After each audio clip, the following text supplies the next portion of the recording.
بسم الله والصلاة والسلام على رسول الله عليه الصلاة والسلام. النهاردة ان شاء الله مع بعض في فيديو جديد هنعمل مع بعض مكرونة وشوية شوربة كده. شايفين المكرونة عاملة ازاي؟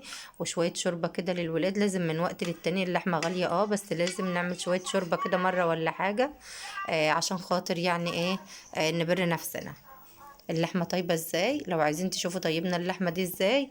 وكمان عملنا معاها بطاطس وحمرناها، وده العصير بتاعنا. ان شاء الله بقى تابعوا الفيديو للاخر ونشوف عملنا الفطار الحلو ده مع بعض ازاي.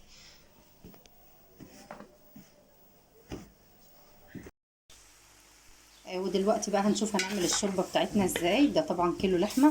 بس انا بزوده بقى بالبصل والبطاطس كده زي ما انتم شايفين. يعني حطيت 5 بصلات كبار علشان خاطر نزود الكمية كده بتاعت اللحمة، وكمان طعم البطاطس بيبقى حلو قوي مع اللحمة. كده انا بشوحها اهو. وهي بتتشوح كده هحضر معايا ورق لوري طبعا وحبهان ومستكة، علشان خاطر احطهم بقى ساعة ما اللحمة بقى تتشوح معايا على طول.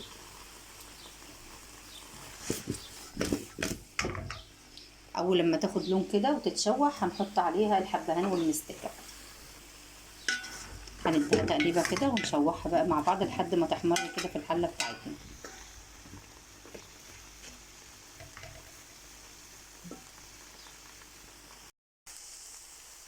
بعد اللحمة بقى ما اتحمرت زي ما انتم شايفين كده اهي، بسم الله ما شاء الله، اتشوحت تشويحة مظبوطة.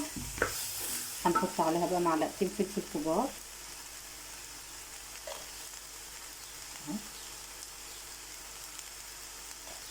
الفلفل ده انا عامله هنا في البيت في الكبه كده، بجيبه حصى وبطحنه انا، علشان خاطر بتبقى ريحته كده طالعه جميله جدا.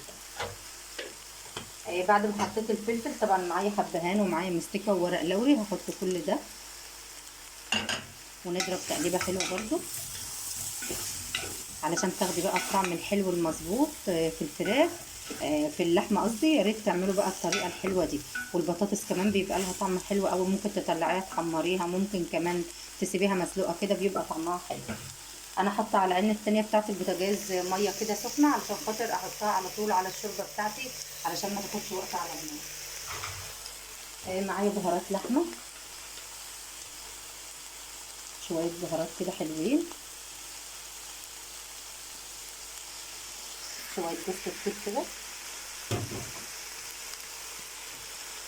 بيخلوا ريحه اللحمه برده حلوه جدا اهو، مش مكتره كده، شويه صغيرين بس كده يدي ريحه حلوه. بعد كده الطماطم بتاعتي،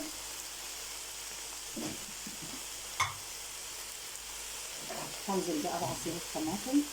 يعني طماطميه واحده كده تخلطيها، ما تكتريش علشان خاطر تبقى الشوربه بتاعتنا حلوه مش حمرا قوي. في ناس بتحدف طماطميه بحالها كده، بس انا بقول كده احسن.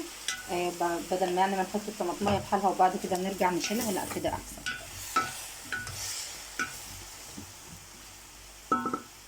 بس كده هجيب بقى الميه اللي انا قلت لكم سخناها دي اهي، بسم الله، وهضيفها على طول على الشوربه علشان تغلي معايا على طول. بس كده اما اللحمه تستوي بقى نشوف شكلها يبقى عامل ازاي.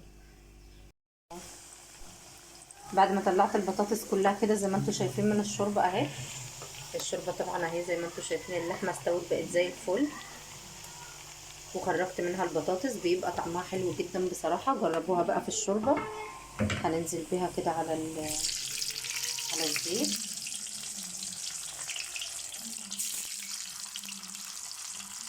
وهنسيب اللحمه تستوي شويه كمان، لان البطاطس طبعا كلنا عارفينها بتستوي قبل اللحمه، فانا هطلعها كده احمرها معاها.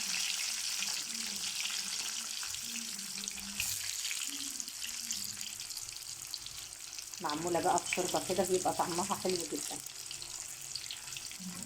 وكمان بتزود الاكل معانا. يعني اللي هياخد حتتين لحمه هياخد معاهم حتتين بطاطس، فيعني كده هنزود الاكل شويه.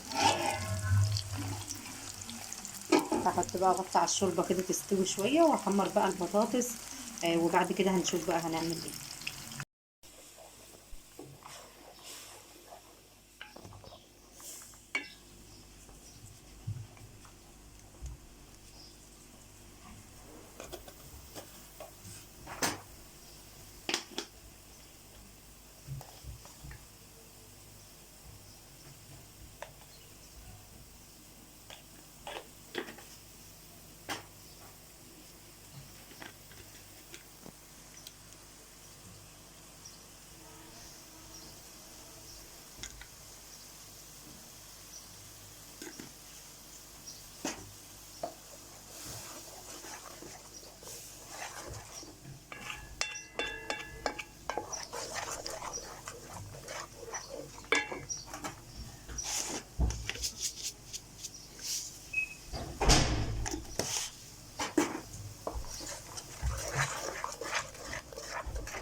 وبكده بيكون الفيديو بتاعنا خلص. عملنا المكرونة اهي زي ما انتوا شايفين، طالعة جميلة زي الفل اهي، بسم الله ما شاء الله.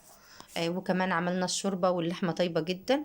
اتمنى ان شاء الله ان الفيديو يعجبكم. طبعا فيها بطاطس برضو، ودي البطاطس اللي كانت في الشوربة احنا خرجناها وعملناها اهي، حمرناها بتكون معانا بالشكل ده. وادي العصير وكمان المكرونة. اتمنى ان شاء الله ان الفيديو يعجبكم النهاردة باذن الله. قبل ما اسيبكم، حابه اللي ما اشتركش عندي في القناه يا ريت يشترك ويفعل الجرس علشان يوصلكم مني كل جديد.